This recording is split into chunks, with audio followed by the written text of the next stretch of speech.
à toutes et à tous, bienvenue dans 100% Sénat. La commission des affaires étrangères du Sénat recevait ce matin l'ancienne ambassadrice de France, Sylvie Bermann, pour évoquer avec elle la situation internationale. Une situation bousculée il y a quelques jours avec l'enlèvement du président vénézuélien par les États-Unis. On écoute ensemble cette audition. Madame l'ambassadeur, mes chers collègues, donc nous avons le plaisir aujourd'hui de recevoir Madame Sylvie Bermann, ancienne ambassadeur de France, pour tâcher de donner du sens aux évolutions mondiales que nous observons, que souvent nous subissons et que nous souhaitons pouvoir maîtriser davantage. Madame l'ambassadeur, votre longue expérience diplomatique fait de vous une interlocutrice privilégiée pour nous. Vous avez été ambassadeur de France en Chine, au Royaume-Uni et en Russie, et vous avez servi à de nombreux postes clés dans des enceintes multilatérales aux Nations Unies ou à Bruxelles. Vous participez désormais au débat public par l'écriture, le commentaire sur de grandes chaînes d'information et en président le très célèbre conseil d'administration de l'IHEDN, auquel un certain nombre d'entre nous ici ont eu la chance de participer. Les foyers de tension et les motifs d'inquiétude sont multiples et ils s'additionnent. Je crois que l'actualité de tous les matins ne me fera pas mentir. Naturellement, l'actualité suggère un premier point d'entrée. Après un an de mise en œuvre, comment analysez-vous le Trumpisme, ses objectifs, son mode opératoire, ses chances de succès dans la durée? À Caracas, les États-Unis ont renoué avec une forme classique de leur impérialisme historique formulé dans la doctrine Monroe. Mais ils menacent désormais directement le territoire européen. Qu'en penser et que faire? La revue nationale stratégique actualisée avait pour point de départ la menace exercée par les puissances révisionnistes militarisées, dans l'ordre la Russie, l'Iran et la Chine. Et donc soyons un peu provocateurs, la menace états-unienne ne devient-elle pas aujourd'hui aussi pressante que la chinoise, voire plus? Pour l'heure, l'Europe n'est pas prête à couper ses dépendances aux États-Unis. Un rapport de l'IFRI de l'automne dernier relevait, je cite, que l'autonomie capacitaire n'est pas encore en vue. Je crois qu'il n'y a pas besoin d'un rapport de l'IFRI pour s'en rendre compte, malheureusement. Et depuis le début du second mandat Trump, l'Allemagne, le Danemark, la Belgique, la Roumanie et le Royaume-Uni ont allongé leur liste d'achats auprès de Lockheed Martin. De nombreux États européens, nordiques, centraux ou orientaux avaient jusqu'à ce jour l'atlantisme pour priorité stratégique. Est-ce que cela peut changer? Et de plus, l'Europe est menacée sur son flanc Est. Quelle analyse faites-vous du dossier ukrainien en ce mois de janvier 26 et des éventuelles, voire de sortie possible du conflit? Quelles conséquences peut-on imaginer? Cette guerre d'Ukraine est parfois présentée comme un catalyseur d'unité d'une union bientôt élargie et plus fédérale, mais certains observateurs, tels que le président exécutif de l'IFRI Thierry de Montbrial ou l'ambassadeur de France Pierre Vimont, dans une table ronde organisée au Quai d'Orsay début septembre, sont plus pessimistes et disent craindre l'accroissement des divisions sur le continent et le retour d'une diplomatie ressemblant davantage à celle du 19e siècle. Là aussi, qu'en pensez-vous? Nous serions donc aussi heureux que vous qui connaissez de l'intérieur les sociétés et les pouvoirs russes et chinois, vous nous exposiez la perception qu'ont ces deux nations et leurs dirigeants des événements en cours et que vous analysiez la nature de leurs ambitions et de l'évolution de leurs relations bilatérales. Il est évidemment difficile d'imaginer que la politique américaine contribuera à modérer leurs propres revendications, c'est évident. À quoi donc faut-il s'attendre, selon vous? Enfin, comment jugez-vous le rôle de la diplomatie française dans l'apparition d'un monde qui, pour le meilleur et pour le pire, se rapproche du monde multipolaire que la doctrine française a longtemps appelé de ses voeux? Avons-nous seulement une idée suffisamment claire de nos intérêts collectifs? Donc je m'en tiendrai là pour ne pas prendre trop de temps dans la discussion. Je ne doute pas évidemment que mes collègues auront un certain nombre d'interrogations à votre endroit. Je vous laisse la parole pour une vingtaine de minutes et puis ensuite nous aurons l'occasion d'échanger et les collègues pourront s'exprimer les uns après les autres en s'inscrivant auprès de Marc. Madame l'ambassadeur, vous avez la parole.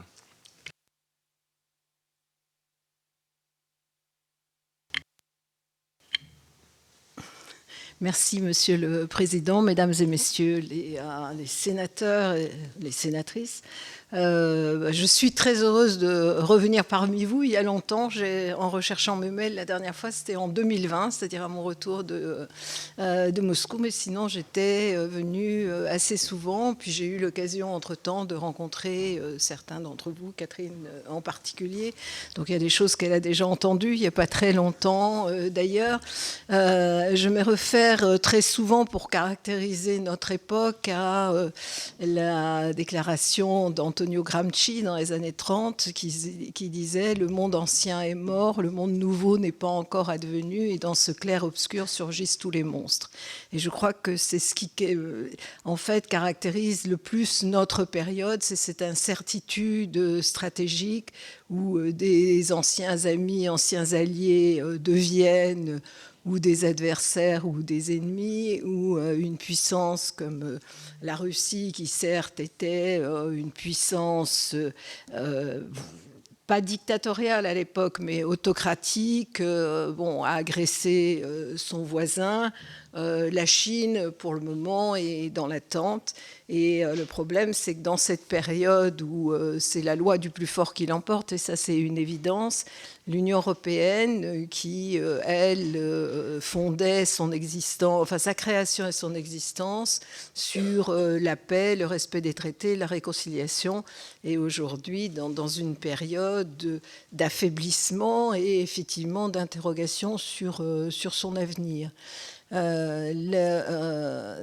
connaissez Thucydide, le dialogue mélien, où en fait Mélos, après la guerre, a demandé la clémence d'Athènes, et Athènes a répondu non, parce que en fait le droit et la justice s'appliquent essentiellement aux grandes puissances et les autres doivent subir. Et malheureusement, on est un petit peu dans cette période. La première question que vous avez posée, c'est sur un an de Trumpisme. Je crois qu'on s'est trompé parce qu'on n'a pas assez analysé ce qu'était non pas uniquement la réalisation de son premier mandat, mais les déclarations lors de son premier mandat. Et je me souviens très bien qu'il avait dit « Les Européens sont des ennemis pires que la Chine ». Et quand j'en aurai fini avec la Chine, je vais m'attaquer aux Européens. Ce qu'il a fait effectivement sans tarder, avec l'imposition en particulier de droits de douane de 15%. Et ce qui est dramatique, c'est que cette Union européenne qu'on considère comme sans doute un nain politique, un nain militaire, est considéré comme une superpuissance géoéconomique, puisque c'est le premier bloc mondial. Et on a choisi de ne pas résister, un peu par peur, un peu en raison également de nos divisions. Mais j'y reviendrai en parlant peut-être plus longuement de l'Europe. Sur la Chine, il a toujours été très clair, mais pas seulement lui. Le pivot vers l'Asie avait commencé avec Obama, et c'est là aussi, je cite souvent Thucydide, c'est le piège de Thucydide où la puissance confirmée, donc les États-Unis, ne peut pas accepter d'être dépassée par la puissance montante. Ça signifie qu'il y a d'un côté de la puissance confirmée, les États-Unis, une forme de paranoïa, et du côté de la puissance montante, une forme d'hubris également. Et c'est vrai que la Chine est en train de renforcer considérablement ses moyens militaires. Donc cette vision des États-Unis, de la Chine comme ennemi numéro un, et bon, elle remonte, comme j'ai dit, aux démocrates, mais c'est perpétué évidemment avec Trump. Et je reviens au premier mandat, parce que sur chaque chose, il renoue les fils de son premier mandat. Il a tout annoncé, en fait. Il n'avait pas les moyens, parce qu'il n'avait pas une administration loyale. Il y avait les fonctionnaires, c'était ce qu'on a appelé les adultes dans la pièce, et il a choisi cette fois-ci son équipe, il s'y préparait pendant 4 ans. Donc l'autre aspect, c'est cette confrontation, cette rivalité avec la Chine. Il parlait d'ailleurs au moment du Covid du Parti communiste chinois ou de la Chine communiste. Bon, la Chine a un parti communiste, elle a cessé d'être communiste en réalité sur le plan économique, et considère souvent que les Français sont plus communistes qu'eux. Donc cette rivalité avec la Chine, en particulier sur les questions technologiques, je l'ai entendu très souvent de la part des Chinois.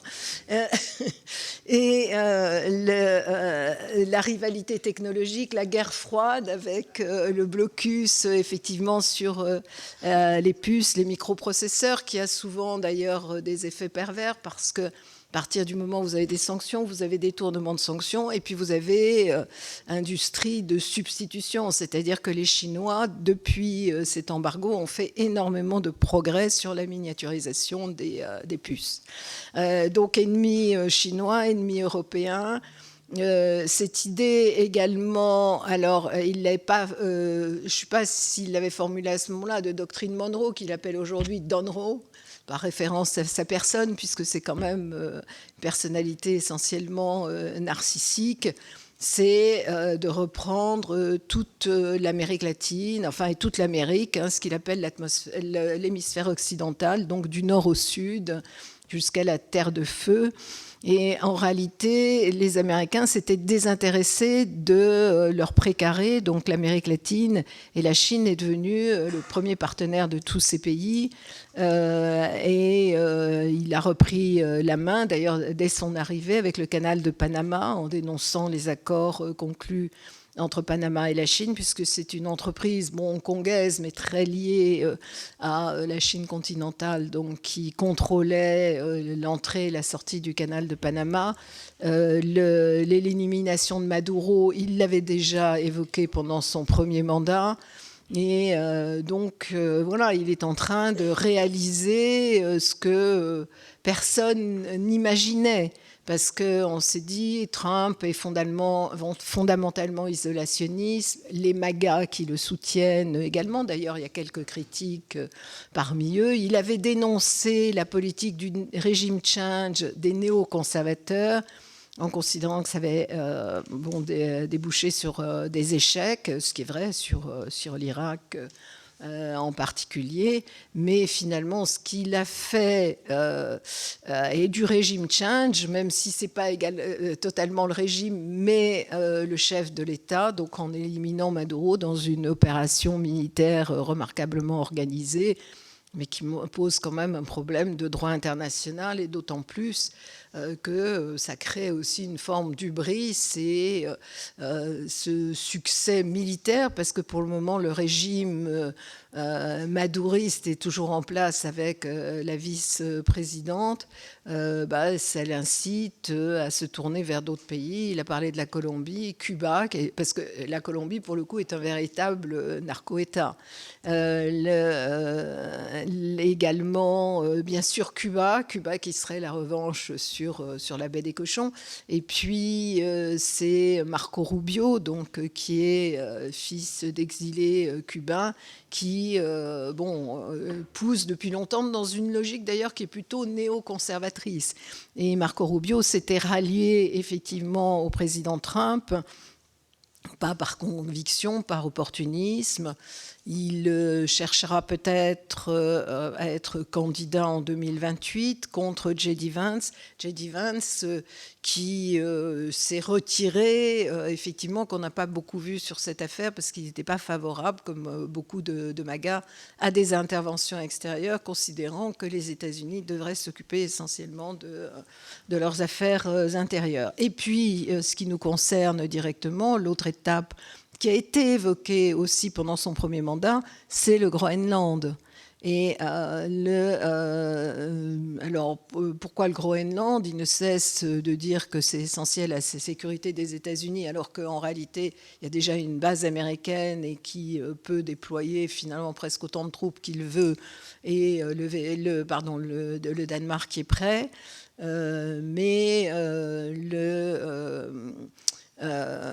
Lui, ce qu'il veut, c'est autre chose. C'est effectivement dire qu'il a mis la main sur le Groenland.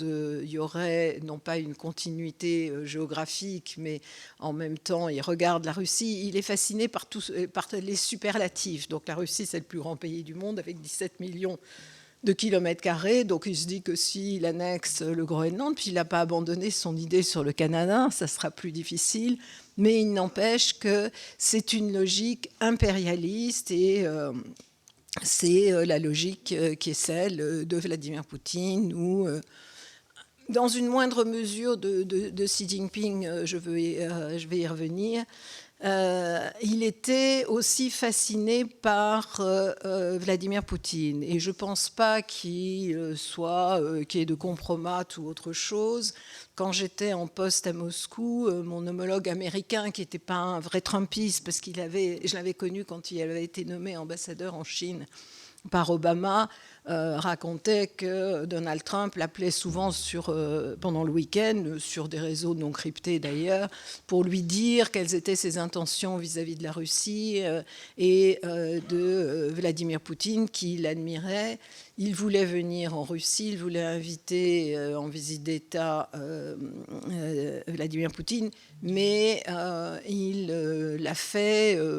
de manière progressive, c'est-à-dire il y a eu cette rencontre d'Helsinki dont tout le monde se souvient parce qu'il avait désavoué ses services de sécurité en donnant raison finalement à Vladimir Poutine, en disant Vladimir Poutine me dit qu'il n'y a pas d'ingérence, pourquoi je ne le croirais pas. Bon, il a dû rectifier ensuite, mais du coup son administration et le Congrès l'ont empêché d'avoir d'autres contacts directs avec Vladimir Poutine. Donc il n'a pas pu mener la politique qu'il voulait vis-à-vis de la Russie. Et encore une fois, là, puisqu'il a eu 4 ans pour se préparer à son mandat, il a choisi des personnalités loyales et qui le suivent dans toutes ses politiques. Donc on a vu depuis le début qu'il a pris le parti plutôt de la Russie contre l'Ukraine. Alors si... Bon, tout le monde se souvient de la scène dans le bureau ovale, effectivement. Il n'aime pas Zelensky et il ne l'aime pas pour plusieurs raisons. D'abord parce que c'est un plus petit pays, donc lui n'est pas dans une logique où on soutient l'agressé contre l'agresseur, mais on soutient le grand contre le petit. Et puis parce qu'il y a un contentieux entre eux, parce qu'il y avait l'affaire de son fils, du fils Biden, qui avait été impliqué dans le scandale de Burisma, une société pétrolière en Ukraine, et qui était accusé de corruption. Et Donald Trump avait demandé le soutien, le changement du procureur pour inculper le fils Biden, ce qui n'a pas été fait. Et donc il y a cette rancœur. Même si, avec l'aide des Européens, il s'est légèrement adouci, a des contacts avec Volodymyr Zelensky, mais fondamentalement, ce n'est pas son combat. Donc l'aide n'a pas été totalement arrêtée, parce que sans le renseignement américain, les Ukrainiens seraient complètement aveugles, mais y compris sur les frappes en Russie. Maintenant, il se présente en médiateur, ce qu'il est d'une certaine manière, même si effectivement il écoute davantage les Russes, mais il n'empêche qu'il veut vraiment régler cette guerre. Il l'a annoncé, il a pensé que ça serait plus facile, que selon l'art du deal, on tape sur le plus faible et ensuite, comme il considère Poutine comme un ami, tout se passera bien. Bon, on a vu que ce n'était pas le cas parce qu'effectivement, Vladimir Poutine, qui en fait a déclenché cette guerre, alors bon, il y a plein de choses, hein, mais il y avait 2 raisons principales. Une, c'était que l'Ukraine n'adhère pas à l'OTAN, et la deuxième, c'était protéger les populations du Donbass, dont il disait qu'elles étaient victimes de génocide, ce qui est faux, parce que quand j'ai quitté mes fonctions comme ambassadeur, j'ai été nommée médiatrice de l'OSCE pour la mise en œuvre des accords de Minsk, et on avait ces réunions tous les 15 jours, et surtout on avait les rapports quotidiens de l'OSCE. Donc il y avait à ce moment-là des escarmouches, des violations du cessez-le-feu, du côté ukrainien aussi d'ailleurs un peu moins, mais il n'y avait pas de génocide des populations du Donbass. Et donc c'était les 2 raisons principales, ce qui fait que pour le moment il a du mal à accepter l'idée qu'il ne récupère pas la totalité du Donbass. C'est la proposition qu'il avait formulée lors de la rencontre à Anchorage, en Alaska. Et les Américains essayaient de convaincre les Ukrainiens. Et là, on est dans une situation où il y a un rééquilibrage de l'accord de paix, mais la Russie n'est pas prête à l'accepter. Alors, il y a une idée qui est intéressante, qui est celle d'une zone démilitarisée. Et il y a eu cette réunion d'hier, donc qui est intéressante parce que pour la première fois, les Américains, enfin ils l'avaient déjà dit lors de la réunion de Mar-a-Lago, sont prêts à s'engager avec les Européens dans cette formule de backstop, qui reste effectivement à voir de manière extrêmement précise. Alors très souvent, on critique la diplomatie de Donald Trump en disant qu'elle est menée par des incompétents, des promoteurs immobiliers. Mais moi, je ne suis pas d'accord là-dessus parce que je pense que d'abord, ce sont des envoyés spéciaux qui ont l'oreille de Trump, la confiance de Trump, qui leur donne une certaine latitude. Et quand il faudra rédiger véritablement un accord de paix, s'il y a un accord, les diplomates, à ce moment-là, feront leur métier. Et la diplomatie, c'est pas un coup, c'est pas une fois, c'est pas un coup de téléphone, c'est pas une rencontre. C'est quelque chose de c'est un processus, et c'est un processus itératif, et on progresse petit à petit. Donc là, on en est loin, certes à cause des Russes, mais l'idée qui est cette aide des États-Unis aux Européens est importante. Chine-Russie, avant de finir sur l'Europe, il n'y a pas d'alliance entre la Chine et la Russie parce que la Chine refuse systématiquement les alliances. Elle a connu l'alliance sino-soviétique qui s'est terminée dans le sang. Donc elle cherche à conserver sa liberté et plutôt à se constituer un cercle d'amis, ce qu'elle fait avec un certain nombre de pays. Et on l'a vu au moment du 3 septembre, donc victoire contre commémoration du 80e anniversaire de la victoire contre le Japon. Et il y a eu la réunion également de l'Organisation de la coopération de Shanghai qui faisait son premier coming out d'une certaine manière. Il existait, mais personne ne le voyait jamais. Là, il y avait en plus maudit parce que Donald Trump s'est trompé en essayant de punir et de sanctionner l'Inde, qui n'a pas accepté au nom de ce multilatéralisme et d'une politique transactionnelle dans l'ensemble du monde. Donc la Chine est un peu leader de ce qu'on appelle, et même si on n'aime pas ça en France, mais le Sud global, c'est juste une forme d'appellation de commode, parce que c'est clair que c'est des pays hétérogènes, qu'il n'y a pas de ligne commune, mais ils se retrouvent dans le ressentiment vis-à-vis de l'Occident, la volonté d'exister, d'être des acteurs, qu'on ne leur impose pas des positions et qu'on ne leur impose pas non plus des régimes change. Donc la Chine, évidemment, est le pays qui est aujourd'hui le plus influent. Elle a réussi à s'opposer à Donald Trump justement sur l'imposition de sanctions. On a considéré souvent que pendant longtemps que finalement la Chine savait copier et qu'il n'y avait rien à craindre. Quand moi-même j'étais partie en Chine, j'avais rencontré tout le CAC 40 et tous les entrepreneurs et j'avais parlé des transferts de technologie. Ils disent non, c'est pas grave parce que de toute façon on garde, on leur donne pas la dernière génération, donc on aura toujours un temps d'avance. Mais on a vu avec les véhicules électriques que c'était pas le cas, et également sur l'intelligence artificielle, sur la robotisation. Il y a des usines qu'on appelle les usines noires en Chine, simplement parce qu'il n'y a pas besoin d'électricité, parce que tout est robotisé. Donc voilà, la Chine a évolué en ce sens. Taïwan, c'est une interrogation. Évidemment, il y a une position de principe. Pour le moment, on s'en tient au statu quo qui est l'intérêt des Européens, c'est-à-dire pas de déclaration d'indépendance, pas d'intervention militaire contre Taïwan, et la liberté de navigation. Je ne sais pas ce que fera la Chine, personne ne le sait.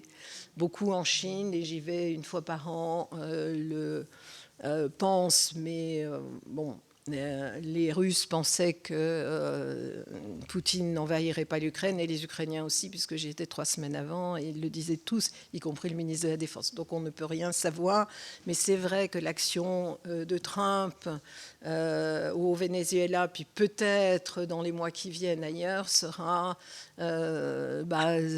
une forme de légitimation en réalité de l'impérialisme, aussi bien de Vladimir Poutine que de Xi Jinping, s'il le décide. En même temps, Xi Jinping, son objectif principal, c'est le développement de la Chine. Or, ce qu'il voit sur l'Ukraine, c'est que, en fait, la Russie est victime de sanctions.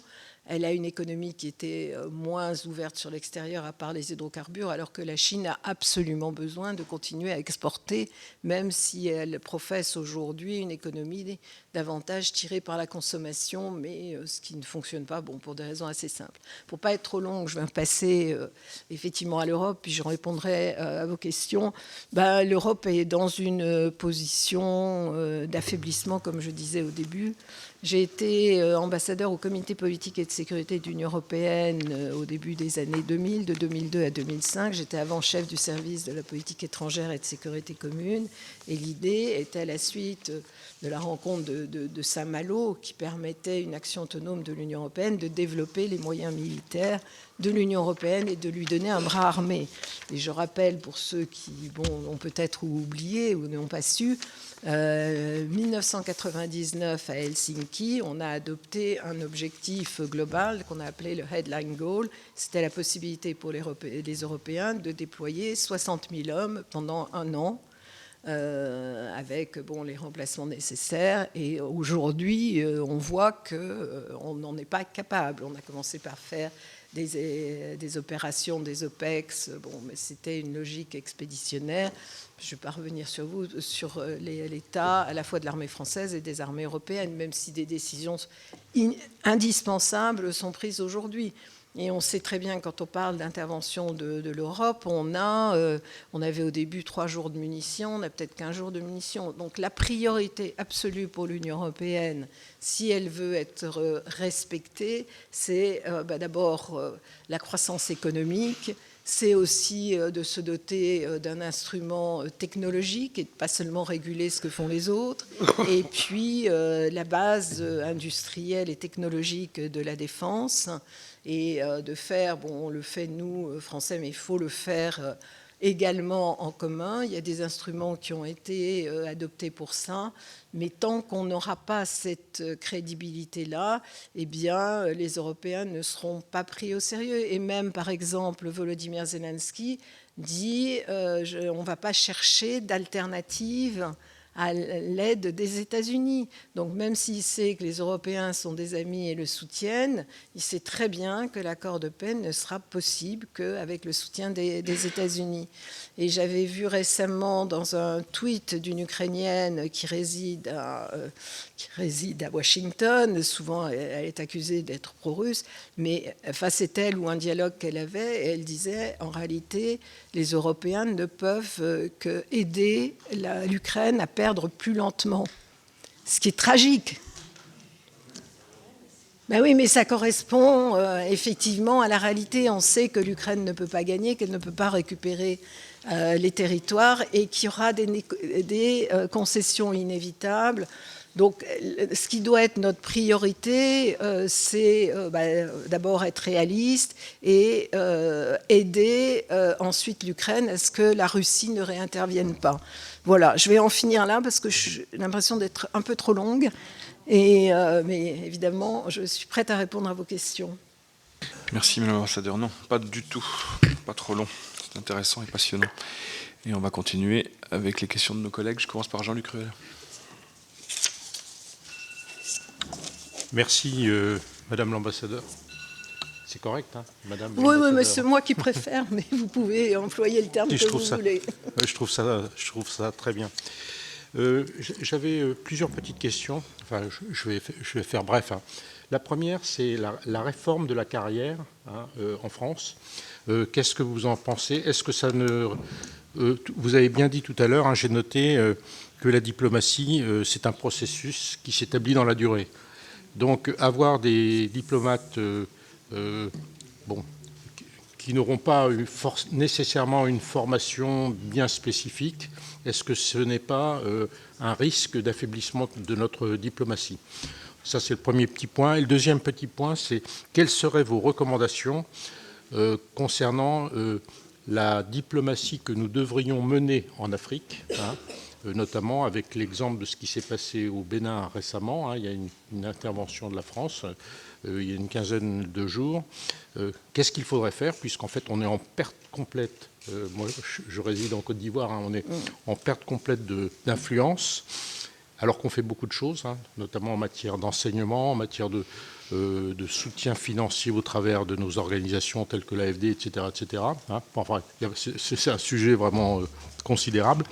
Bon, qu'est-ce qu'il faudrait faire d'une manière simple pour redynamiser ça? Voilà, c'était mes deux petites questions. Merci beaucoup, Madame l'ambassadeur. Merci, Monsieur le sénateur. C'est tout à fait pertinent, bien évidemment, comme question. La première, sur le service diplomatique, je considère que c'est une erreur d'avoir supprimé le service diplomatique. Alors, il n'a pas été supprimé en tant que tel. Vous savez, c'est le corps des ministres plénipotentiaires et conseillers, donc, qui peuvent prétendre à des fonctions d'ambassadeur. C'est un véritable métier d'être diplomate. Vous apprenez, mais bon, comme les préfets ou tous les autres métiers, au fur et à mesure de vos postes. Je veux dire, le fait d'avoir travaillé à Bruxelles, à New York, évidemment, m'a aidé, à Pékin, à Moscou, etc. Donc, c'est cette accumulation d'expérience, c'est la mémoire aussi, parce que beaucoup de choses est liée au précédent en diplomatie. Pourquoi Sergueï Lavrov est un des meilleurs diplomates au monde aujourd'hui? Parce que précisément, c'était cette école soviétique et puis russe, c'est-à-dire qu'ils sont en fonction longtemps dans un poste, ils ont une véritable expertise. Et moi, je l'ai connu à New York, au Conseil de sécurité, où il était représentant permanent. C'était la star, parce qu'il connaissait tout, il avait toutes les références. Le problème, c'est que si vous nommez ambassadeur quelqu'un qui n'a jamais négocié dans un cadre diplomatique, n'a pas l'expérience ni de Bruxelles, ni des Nations Unies et autres, il sera moins bon qu'un véritable diplomate. Ensuite, décider de supprimer le corps diplomatique, c'est aussi ne plus écouter les diplomates, considérer qu'ils ne servent à rien. Et bon, malheureusement, je considère que c'est un petit peu la situation actuelle. Et on sait très bien que le Quai d'Orsay n'est plus écouté non plus. Ça ne veut pas dire que le Quai d'Orsay ne peut pas se tromper, hein, mais en tout cas, il y a cette expertise, il y a la connaissance des langues, de la négociation et cette expérience. Sur votre deuxième point, ce qui se passe en Afrique est absolument dramatique, pour les relations entre la France et l'Afrique, parce que on a complètement perdu pied, on a été chassé effectivement de certains pays, y compris des pays proches. On peut penser au Tchad, quand on pense à l'aide apportée à Déby et puis le fait que le président de la République s'était rendu à l'intronisation de son fils. Cette capacité à intervenir en Afrique était un crédit qu'on avait auprès des Américains. Ils se disaient, les Français sont plus faibles que nous, mais ils ont cette capacité d'intervention en Afrique. Et aujourd'hui, ils font très souvent valoir, effectivement, ce qu'on a perdu. Alors, évidemment, c'est un type de présence différente. Et ce qu'il faut regagner, c'est les cœurs et les esprits. Parce que il y a effectivement beaucoup de ressentiments. Et chercher à leur imposer notre vision, c'est-à-dire de l'intervention en Ukraine comme une guerre néocoloniale, ça ne marche pas, parce que les colonialistes, c'était nous. Et donc, je pense qu'on a eu tort dans cette approche, et souvent les Africains, mais pas seulement les Africains, disent quand vous avez une guerre en Europe, vous considérez que c'est une guerre mondiale, quand c'est chez nous, ça n'existe pas. Donc, je pense qu'il faut avoir plus d'humilité, et je pense recommencer... Alors, non pas dans une logique justement de Sud global, mais de rétablir des relations. Alors, ceux qui nous ont chassés, ça prendra plus de temps. Mais une relation aussi de considération et sur des bases pragmatiques. Par exemple, moi je préside le salon nucléaire mondial, qui est le plus grand salon nucléaire au monde, et je ne sais pas si vous connaissez Lassina Zerbo, qui a été un moment premier ministre burkinabé et qui aujourd'hui est au Rwanda, qui fait d'ailleurs un sommet auquel j'irai sur le nucléaire au mois d'avril, et qui disait que lui qui avait fait ses études en France, il était plus que désolé. Il me dit, ça me fend le cœur de voir cette relation dégradée entre la France et l'Afrique.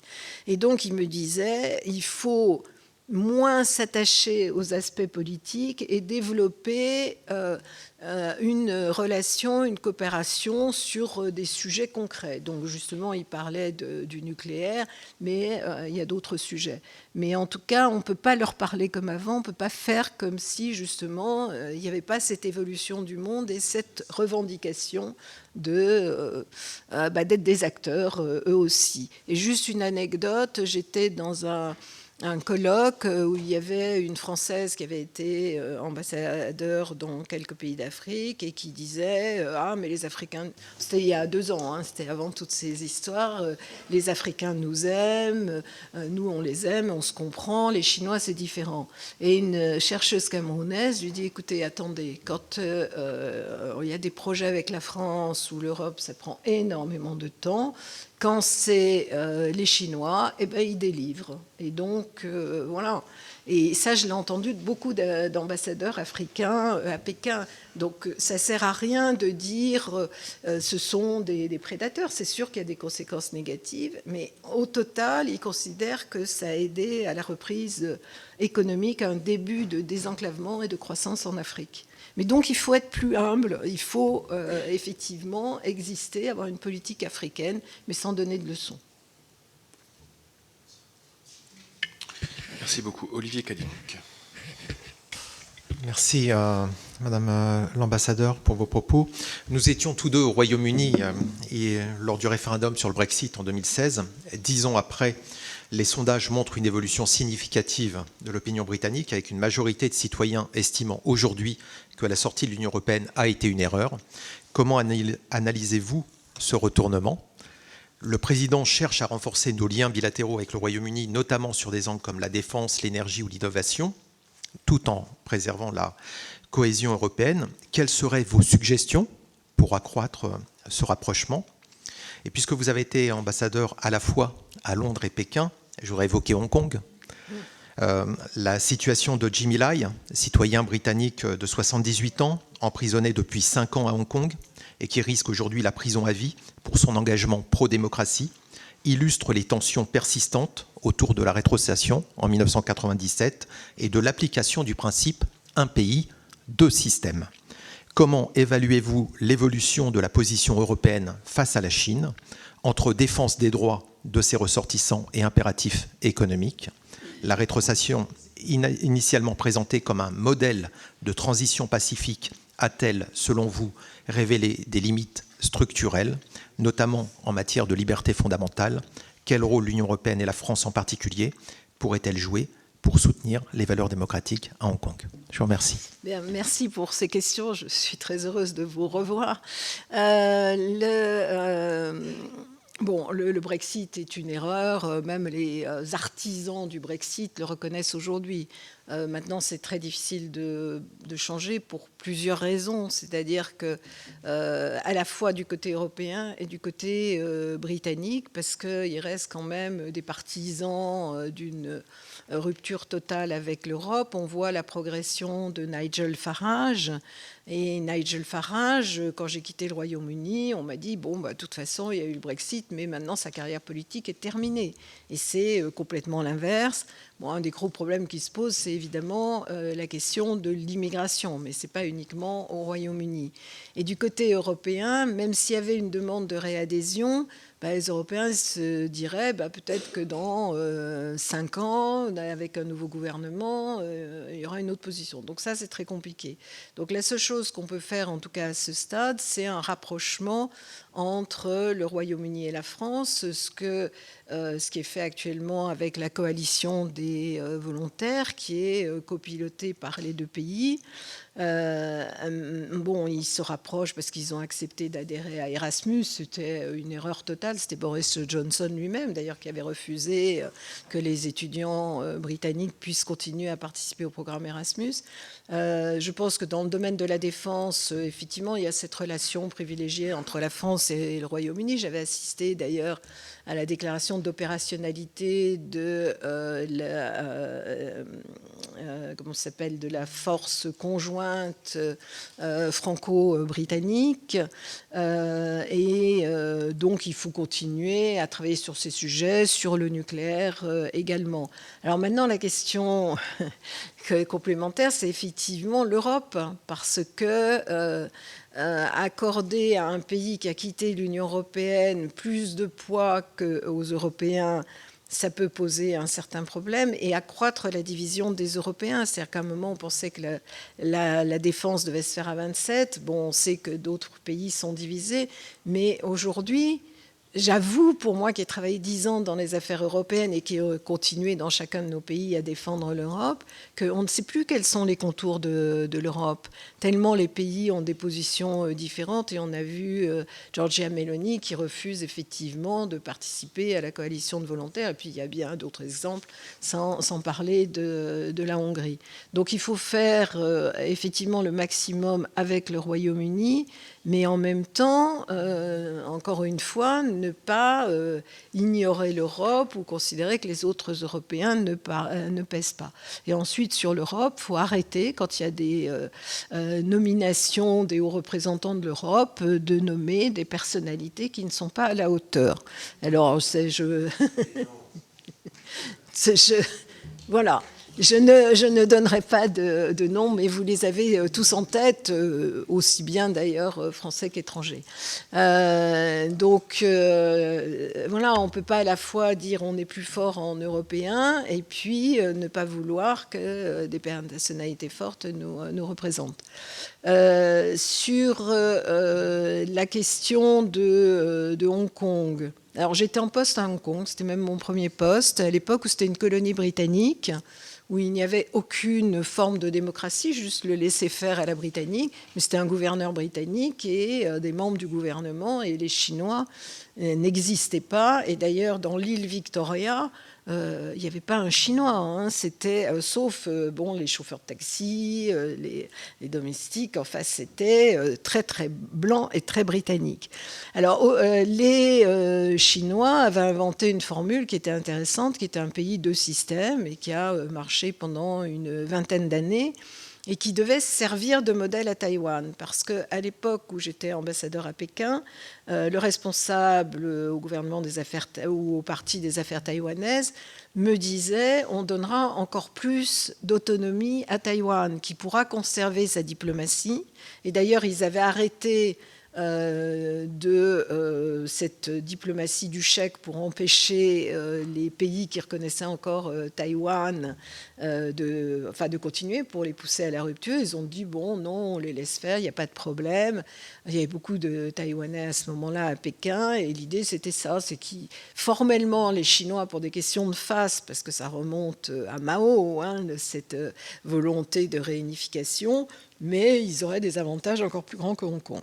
Le problème, c'est qu'on a vu ce qui s'est passé à Hong Kong avec la loi sur la sécurité, c'est qu'ils ne tiennent pas leurs engagements et ils ont remis la main sur Hong Kong.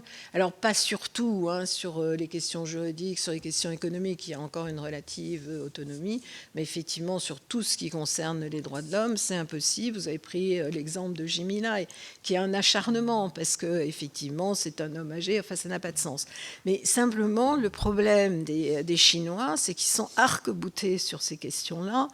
Et moi, je me souviens d'une époque, et je l'avais fait pour le compte de l'Union européenne, il y avait un dialogue sur les droits de l'homme entre la Chine et l'Union européenne, et à ce moment-là, on remettait des listes de prisonniers, on en discutait avec eux, on attendait des réponses. Les Français le faisaient dans des visites bilatérales, les autres pays aussi. Les Chinois aujourd'hui refusent totalement, parce qu'ils considèrent qu'ils sont les plus forts et qu'ils ne veulent pas recevoir de leçons des étrangers.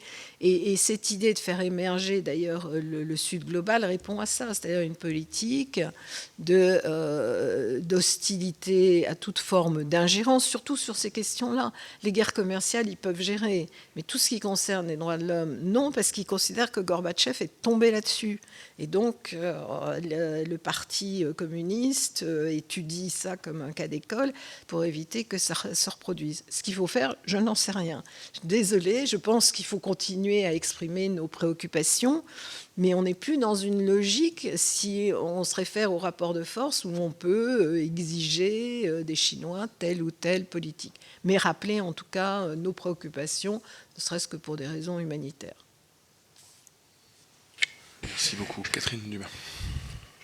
Merci, Monsieur le Président.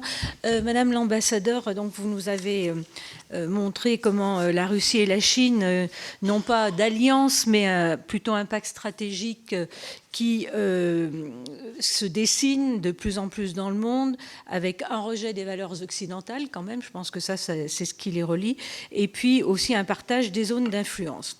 Alors dans le cadre de ce partage des zones d'influence, au-delà de l'ours et du dragon, il y a un troisième pays qui est le pays le plus peuplé au monde, qui est l'Inde.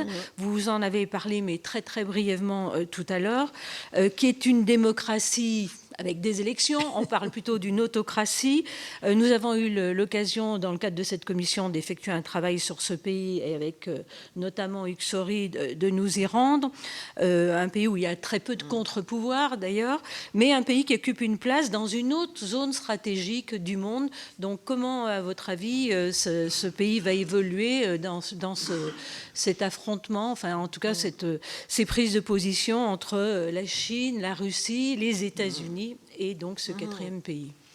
D'abord sur la Chine et la Russie, en fait, ce qui est intéressant, c'est que les deux pays ne s'intéressent qu'aux États-Unis et de tout temps. Les Russes, pour avoir la parité, et il y a la nostalgie de l'Union soviétique, non pas pour le régime, mais justement parce que c'était une superpuissance, même si c'était un colosse au pied d'argile, mais le partenaire, c'est le partenaire américain. La Chine, y compris à l'époque de Mao, c'était un second choix en réalité de l'Union soviétique et puis la Russie, mais ils n'ont pas eu le choix parce que effectivement la relation ne s'est pas développée avec Washington. Je vais pas revenir à l'époque maoïste ou bon, mais par exemple même Xi Jinping, quand Xi Jinping a été élu par le parti, c'était la deuxième réélection d'Obama. Et dans toute la presse chinoise, il y avait le parallèle entre les deux hommes. Et Obama, d'ailleurs, était très populaire. Il y avait des t-shirts avec lui en casquette, avec l'étoile rouge. Il y avait, et donc, Obama avait invité à Sunnylands Xi Jinping. Et on parlait à ce moment-là d'un G2. Et c'était le rêve chinois, même si finalement, ils disaient, mais pas du tout. Bon.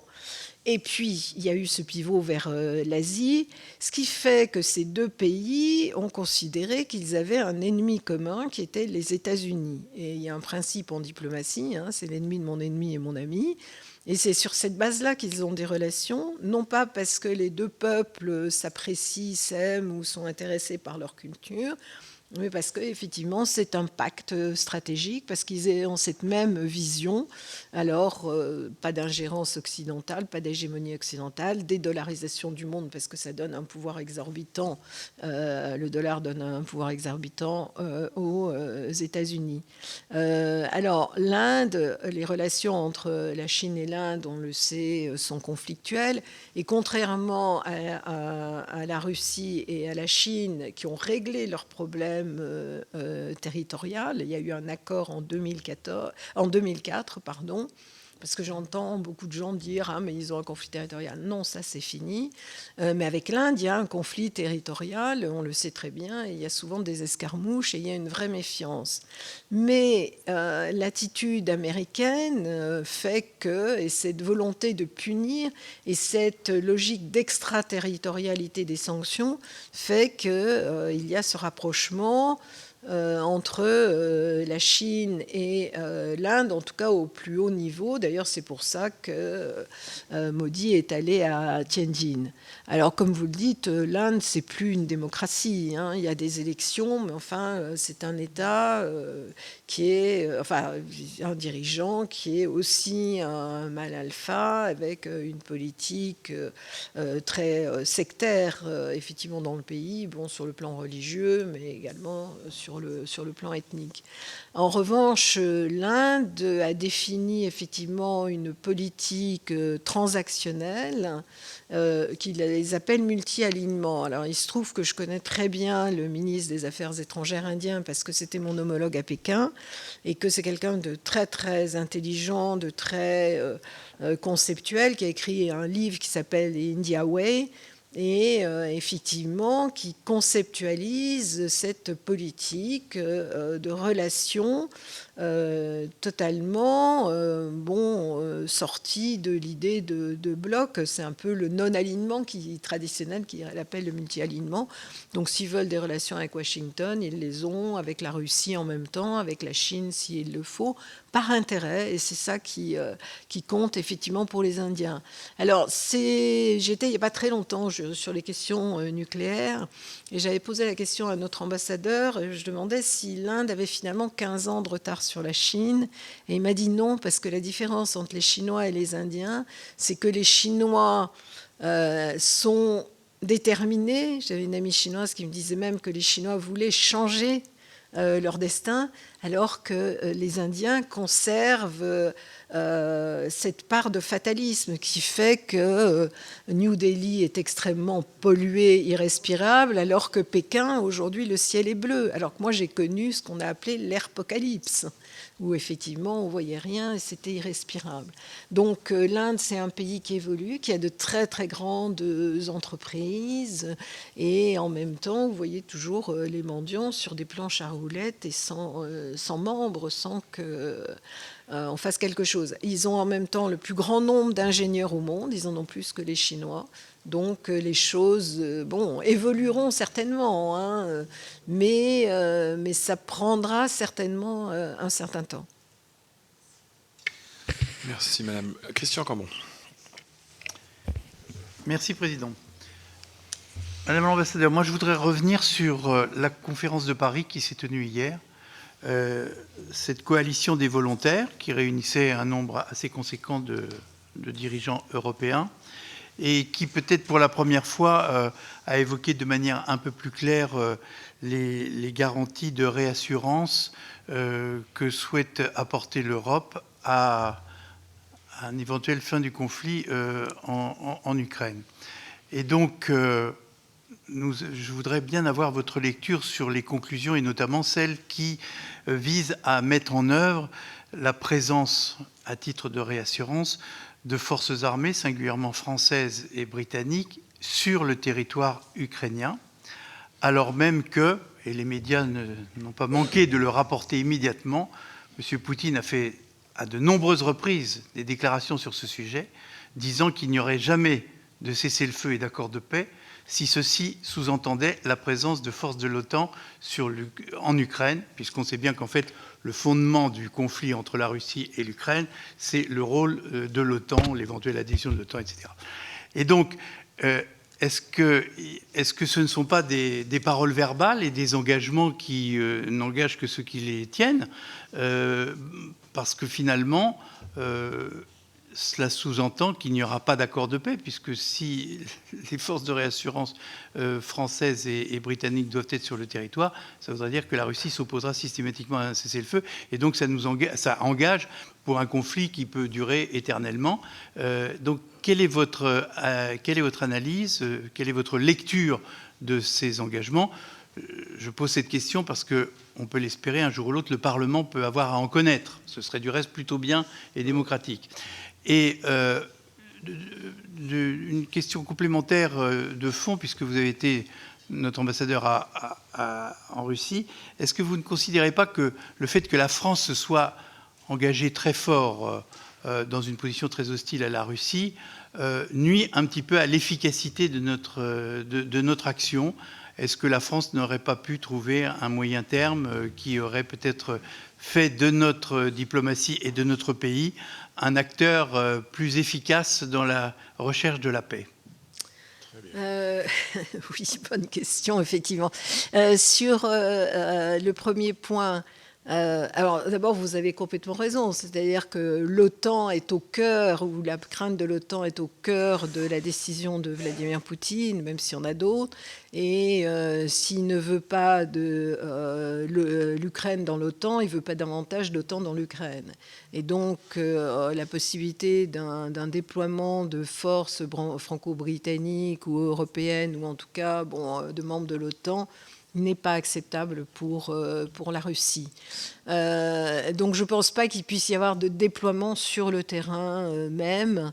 Ce qui est intéressant dans la réunion d'hier, c'est que pour la première fois, les Américains se sont engagés à aider les Européens et à offrir ce qu'on appelle le backstop, un soutien. Et ça peut être utile, y compris... D'ailleurs, c'est plus qu'un soutien, parce que dès que les Américains sont dans quelque chose, on leur donne la direction. Et ça, je pense que c'est à la fois pour rassurer les Ukrainiens, mais aussi les Russes, qui craignent moins les Américains que les Européens en ce qui concerne l'Ukraine.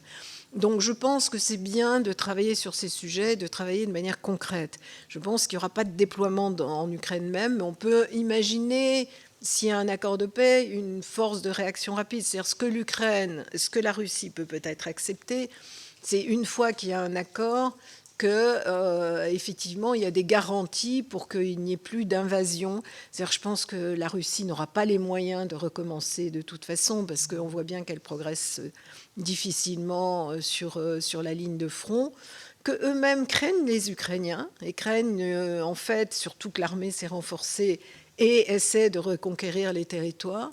Donc ça peut aussi, mais j'en sais rien, un point d'interrogation là-dessus, être dans leur intérêt, mais pas sur le terrain ukrainien. Donc on peut imaginer effectivement de l'autre côté de la frontière, et ça on a le droit, en Roumanie, en Pologne, une force de réaction rapide qui interviendrait en cas de menace de récidive de la Russie.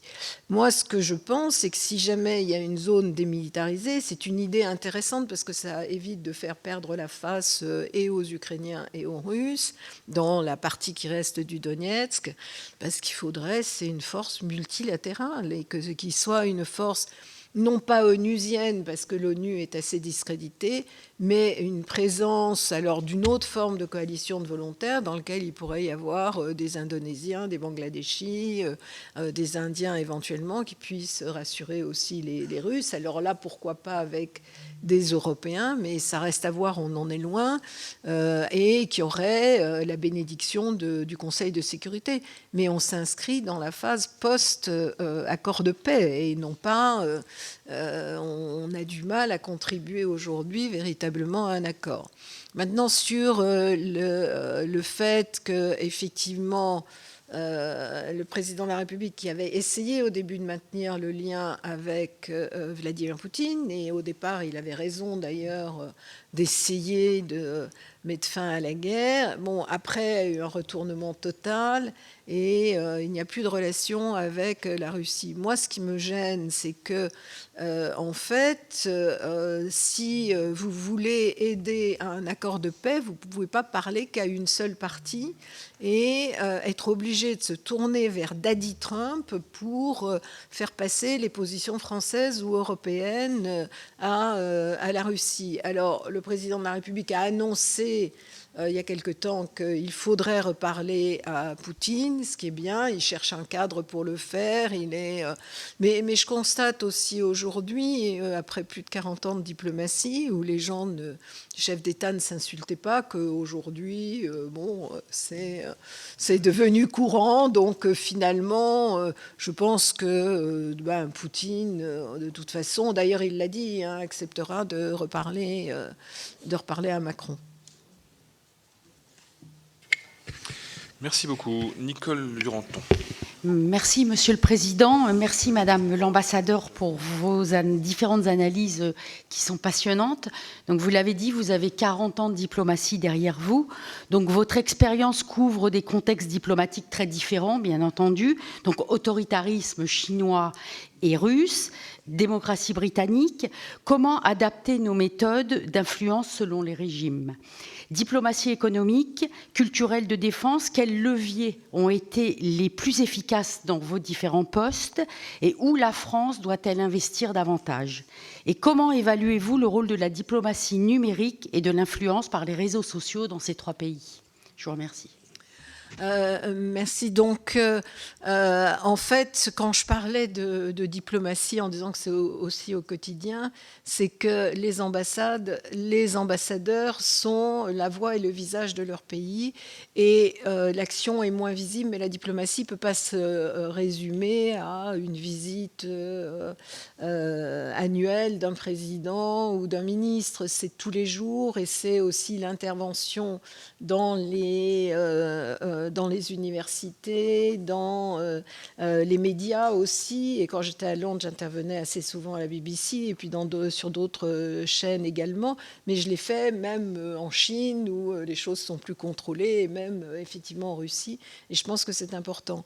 Je pense que tous les volets de la diplomatie sont essentiels. Et quand vous avez des relations diplomatiques, politiques qui sont difficiles, eh bien, c'est important de développer justement cette diplomatie culturelle, scientifique, économique, bien évidemment. Et je l'ai fait en particulier avec la Russie. Et je me souviens du conseiller scientifique de Poutine après l'affaire Skripal, le renvoi d'espions russes où les relations étaient très mauvaises. J'avais un grand dîner, je ne sais pas si vous vous souvenez, de Goût de France qu'on organisait dans toutes les ambassades une fois par an. Et la plupart des officiels russes avaient annulé, mais le conseiller scientifique de Poutine est venu, qui était quelqu'un de très bien, qui a dit « mais il faut qu'on continue sur cette voie-là ». Donc je pense que ça, c'est essentiel et on a quand même dans ce domaine des choses à apporter. Bon, je mentionnais le nucléaire et je pense qu'il faut qu'on développe le nucléaire, effectivement, ou la coopération nucléaire en Afrique. Je pense qu'il faut saisir toutes les occasions et ne pas être idéologue. Et il y a 193 membres des Nations Unies, il doit y avoir une trentaine de démocraties, donc on ne peut pas se parler qu'à soi-même et il faut parler effectivement avec tout le monde.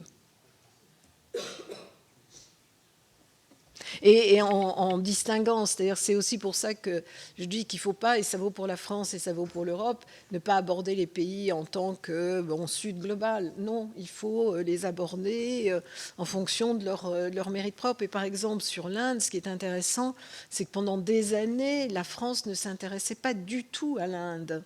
Et il n'y avait aucun imaginaire sur l'Inde. Et là, on a quand même développé une relation. Des pays comme le Vietnam, comme l'Indonésie sont aussi très, très importants. Il y a quelques pays encore amis en Afrique. Et puis, il y a toute l'Afrique anglophone ou lusophone qui n'a pas ce même ressentiment à notre égard. Donc, c'est ça. Il faut le faire de manière incrémentale et reprendre ça et en saisissant tous les moyens dont on dispose, parce que je trouve qu'on a souvent une vision trop idéologique des pays, du monde. Merci, madame. Michael Vallée. Ah, vous parliez du numérique, pardon, je n'ai pas répondu sur le numérique.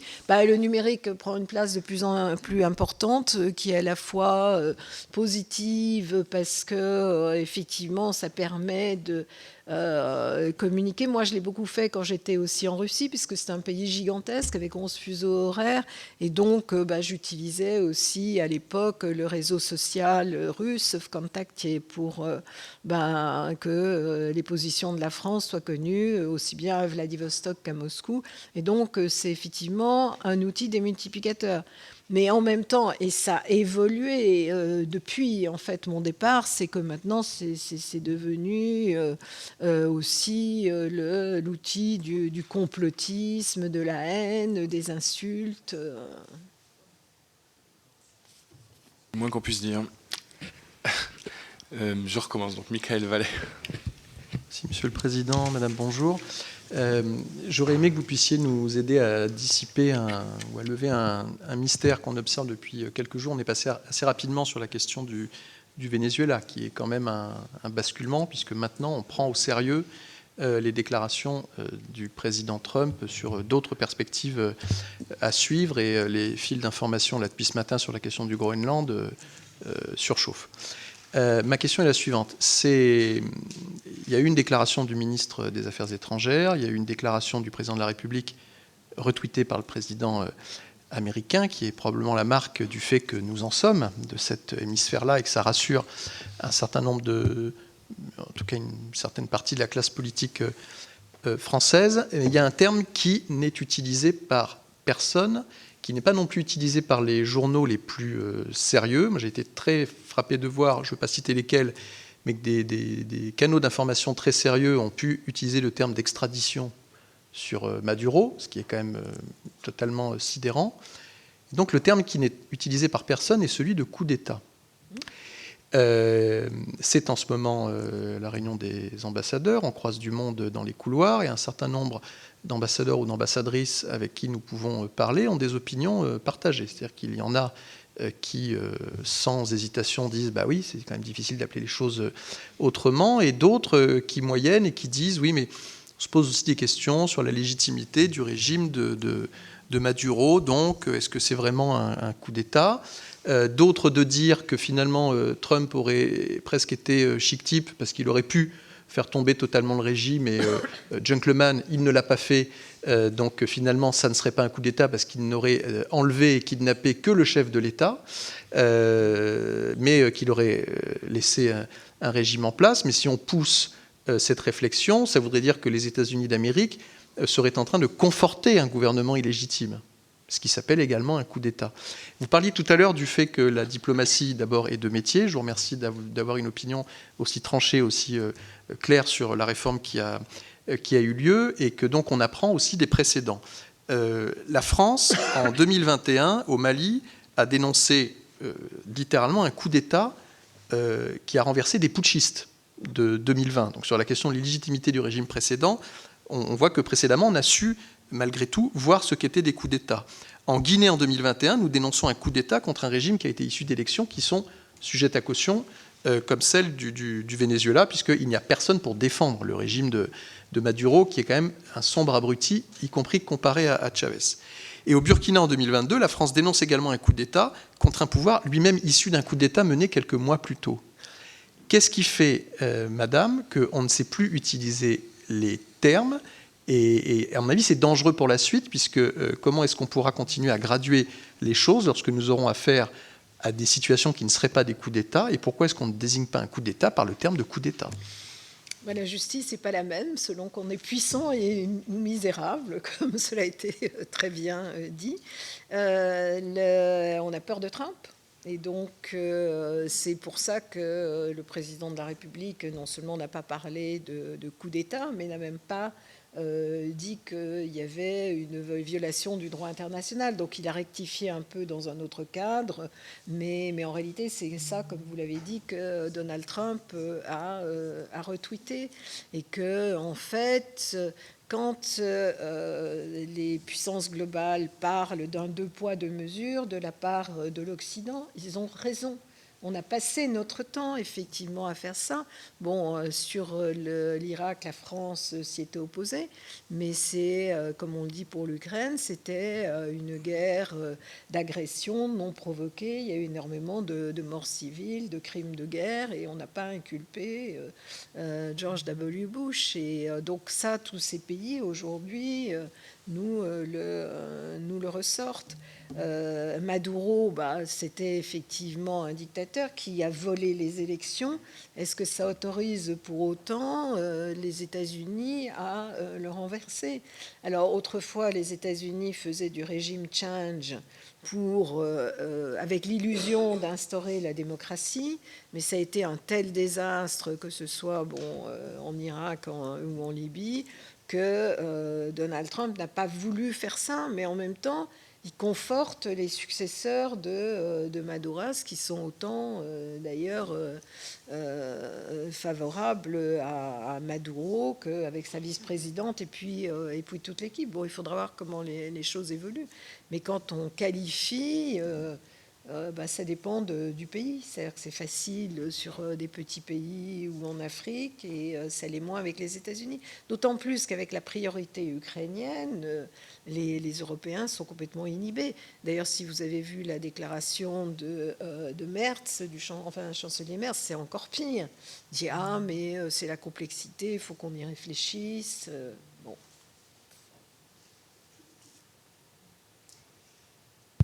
Je partage l'analyse totalement, mais la question derrière cela, c'est a-t-on raison de le faire ?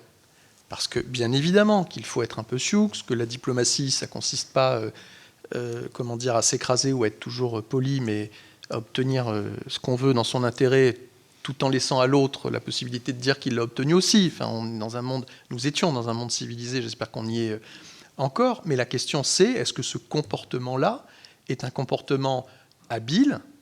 Je ne le pense pas, mais j'ouvre la question. Ou est-ce que c'est un comportement court-termiste qui fait que, par exemple, si nous avions su, ou si l'Occident, de manière plus générale, européen, avait su dire ce que Bush avait fait clairement, ça aurait posé des jalons pour que 20 ans plus tard, Oui. les choses ne se fassent pas aussi facilement.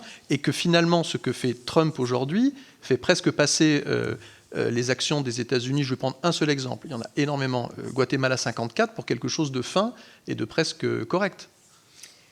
Oui, mais là aussi, c'est le rapport de force. Et alors, on peut dénoncer, je veux dire, le Quai d'Orsay. Bon, c'est une déclaration très Quai d'Orsay qui parlait à la fois de l'illégitimité et du fait que Maduro avait ruiné complètement sa population, et puis en même temps que c'était une violation du droit international.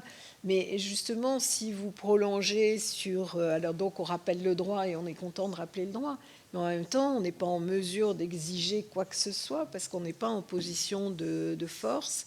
Et qu'est-ce qui va se passer si jamais Trump décide d'aller de l'avant sur le Groenland ? Bon, on ne va pas faire la guerre aux Américains, hein, et ça, ils le savent très bien. Donc, on va dire que... Enfin, il y a eu une déclaration qui a été faite par 7 Européens, voilà, disant que le Groenland appartient aux Groenlandais et aux Danois, et que, bon, une coopération avec les États-Unis est souhaitable. Mais au-delà de ça, qu'est-ce qu'on fera s'ils le font ? Et s'ils le font, c'est une catastrophe pour nous. Et quand vous dites que ça rassure parce que c'est l'Occident, en réalité, l'Occident est mort. Parce qu'il n'y a plus d'alliance entre les États-Unis et l'Europe. Et quand lui parle de l'hémisphère occidental, il se réfère à la doctrine Monroe de 1823, mais on n'est pas dedans. D'ailleurs, c'est une formule curieuse, hein, mais c'est ça que ça vise. Non, mais on est, encore une fois, dans une situation où on est affaibli et où on a mis du temps pour le voir, parce qu'on avait encore tendance, au début de la guerre en Ukraine, à vouloir, à considérer qu'on était le centre du monde et que les autres pays devaient s'incliner. Et la prise de conscience est douloureuse, mais elle est récente, avec des pétitions de principe qui sont justes, hein, sur le renforcement de l'Europe et de sa défense, mais on n'y est pas. Pardon ? Sans effet. Ben, pour l'instant, non, mais c'est déjà bien qu'il y ait la prise de conscience et une volonté de renforcement. Merci beaucoup. Alain Joyandet. Merci, Monsieur le Président, Madame l'ambassadrice, ambassadeur.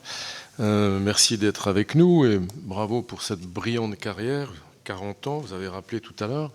À ce sujet-là, ça m'intéresserait de savoir quel jugement vous portez sur le rôle de la technostructure, aussi bien onusienne que européenne, depuis un certain nombre d'années. Cette technostructure qui a beaucoup participé aux stratégies politiques de nos grands responsables. Et je vais revenir concrètement sur 2 points, l'Afrique et l'Ukraine. En Afrique, on avait une très très grande influence quand on faisait du business avec l'Afrique. Vous avez dit tout à l'heure, il faut arrêter de donner des leçons, il faut du concret. Moi, quand j'ai eu en charge cette politique pour le gouvernement, les relations avec l'Afrique, on nous disait arrêtez de vous prendre pour le ministre du Commerce extérieur, il faut faire de la coopération sur les bases philosophiques et éthiques qui sont les nôtres. Résultat des courses, 20 ans plus tard, on n'est plus en Afrique. Un exemple concret, très concret, 5 millions d'euros dans un lycée à Dar el Salam, payé à 100% par les Français, et ce sont les Chinois qui l'ont construit. D'accord ? Et vous savez pourquoi ? Parce que les règles naïves des Européens consistent à ne pas apporter à nos partenaires des éléments concrets, mais à mettre de l'argent dans une caisse commune et à lancer des appels d'offres internationaux. En 2010, ceux qui dénonçaient ça étaient considérés par la technostructure comme des apprentis sorciers. Et le constat, il est là. Donc ça veut dire qu'il faut revenir à des choses simples, des choses concrètes. Et pour avoir des relations diplomatiques fortes avec nos partenaires, il faut leur apporter des choses. Et il faut que ceux qui apportent soient clairement identifiés, ce qui n'est plus le cas. Je suis content d'avoir entendu votre remarque sur l'Afrique tout à l'heure en disant qu'il faut arrêter de donner des leçons, il faut revenir à des choses concrètes. Ça fait 20 ans qu'un certain nombre d'entre nous le disent. Résultat des courses, ceux qui ont fait comme ça, les Chinois, sont aujourd'hui à notre place en Afrique. Donc, et à l'époque, quand les élus politiques ou les ministres disaient ça, la technostructure disait non, non, c'est pas votre boulot de faire ça, il faut nous laisser faire. Je porte un regard très positif sur le corps diplomatique français, je m'empresse de le dire, et sur sa très très grande qualité. Mais il faut quand même faire des constats et puis peut-être en tirer les conséquences. Et ça m'amène à parler de l'Ukraine. Parce que vous avez dit, c'est stupéfiant ce que vous avez dit, l'Europe ne peut qu'aider l'Ukraine à perdre un peu moins vite. Est-ce que vous ne pensez pas qu'il faudrait peut-être arrêter et puis qu'il faudrait peut-être avoir une petite défaite tout de suite plutôt qu'avoir une grande défaite encore plus lourde en pertes humanitaires et pendant qu'on met nos moyens là-bas et qu'on ne s'occupe pas de nos intérêts, eh bien le temps passe et ceux qui font du business avancent. Parce que le résumé de ce que vous nous avez dit, enfin moi c'est comme ça que je le ressens, c'est que seule la diplomatie économique permet d'avancer.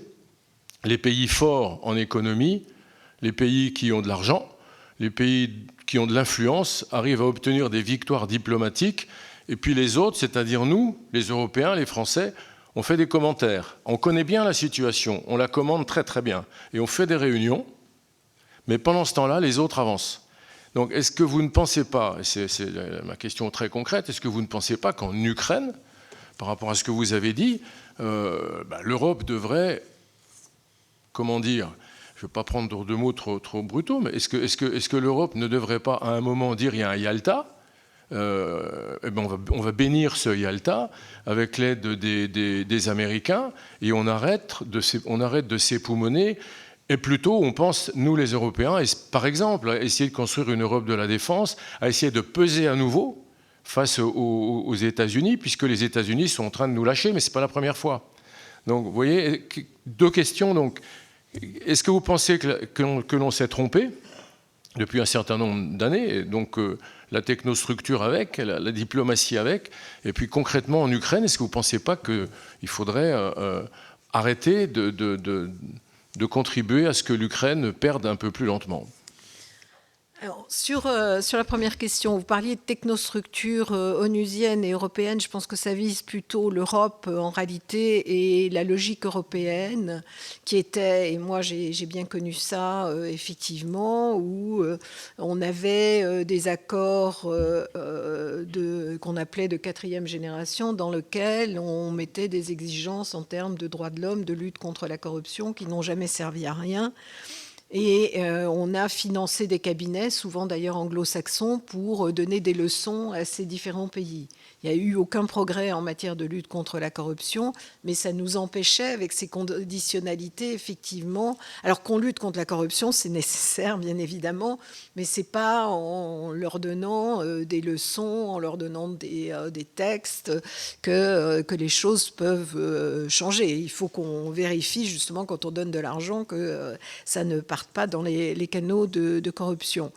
Mais pendant ce temps-là, pourquoi les Chinois ont réussi? Parce qu'effectivement, c'était une aide sans conditions particulières, même si après, quand il y avait endettement, ils rachetaient les actifs. Mais en tout cas, les Africains, et ils m'avaient dit à Pékin, ne vous en prenez qu'à vous-même. Si les Chinois vous en remplaçaient, c'est parce qu'ils offrent des choses concrètes. Et absolument. Et je pense que...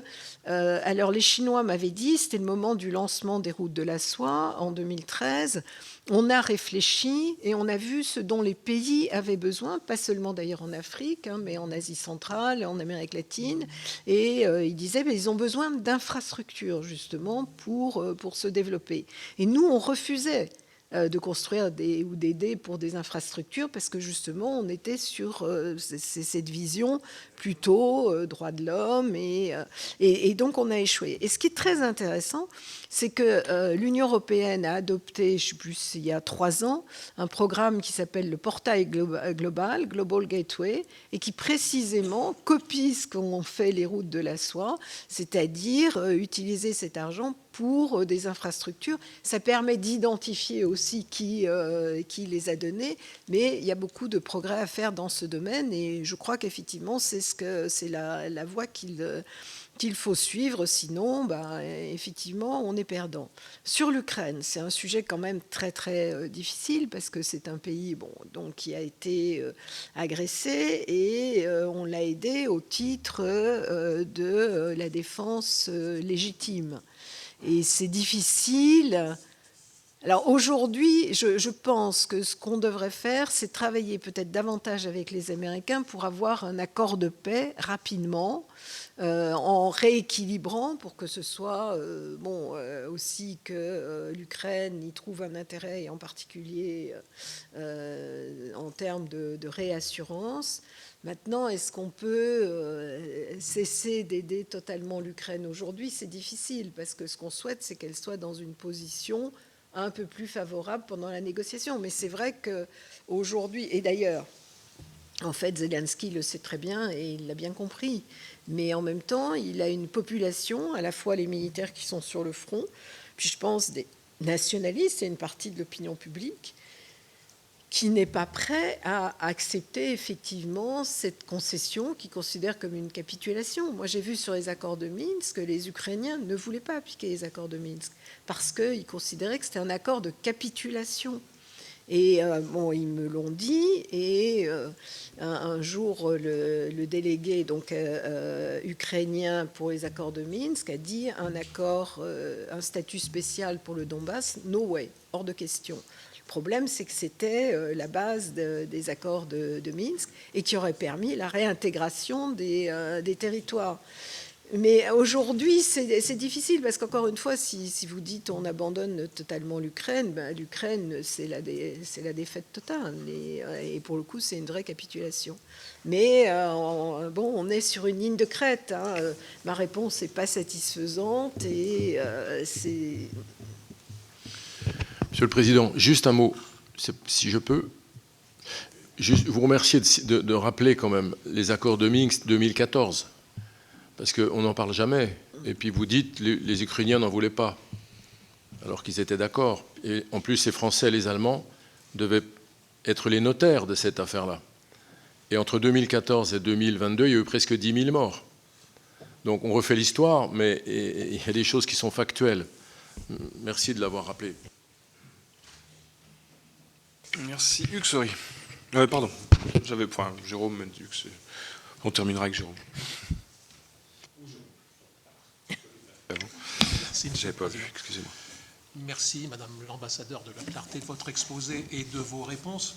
On semble découvrir chaque fois avec étonnement, un peu moins quand même à chaque fois, que Donald Trump fait ce qu'il avait de multiples reprises dit. Alors il le fait à sa manière fantasque, comme une star de la télé-réalité. Il semble considérer le monde non pas comme un théâtre, mais comme un studio de télé. Mais au-delà de ces interventions et de ces déclarations, est-ce que vous voyez une ligne directrice, une logique d'ensemble? Et est-ce que, compte tenu de cet abandon de la vocation universaliste des États-Unis, ou plutôt aller vers un universalisme inversé, est-ce que vous pensez que cela donne à l'Europe, et singulièrement à nous Français, qui avons aussi dans notre histoire cette vocation, une responsabilité particulière?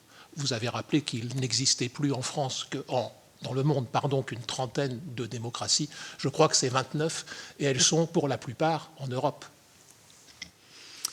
Oui, bien sûr, elles sont en Europe, mais c'est aussi pour ça que je dis souvent qu'on se parle à soi-même, parce que c'est facile de parler entre pays affinitaires. Et d'ailleurs, on va voir avec le G7 qui vient, ça risque d'être très, très compliqué si effectivement Donald Trump s'en détache totalement.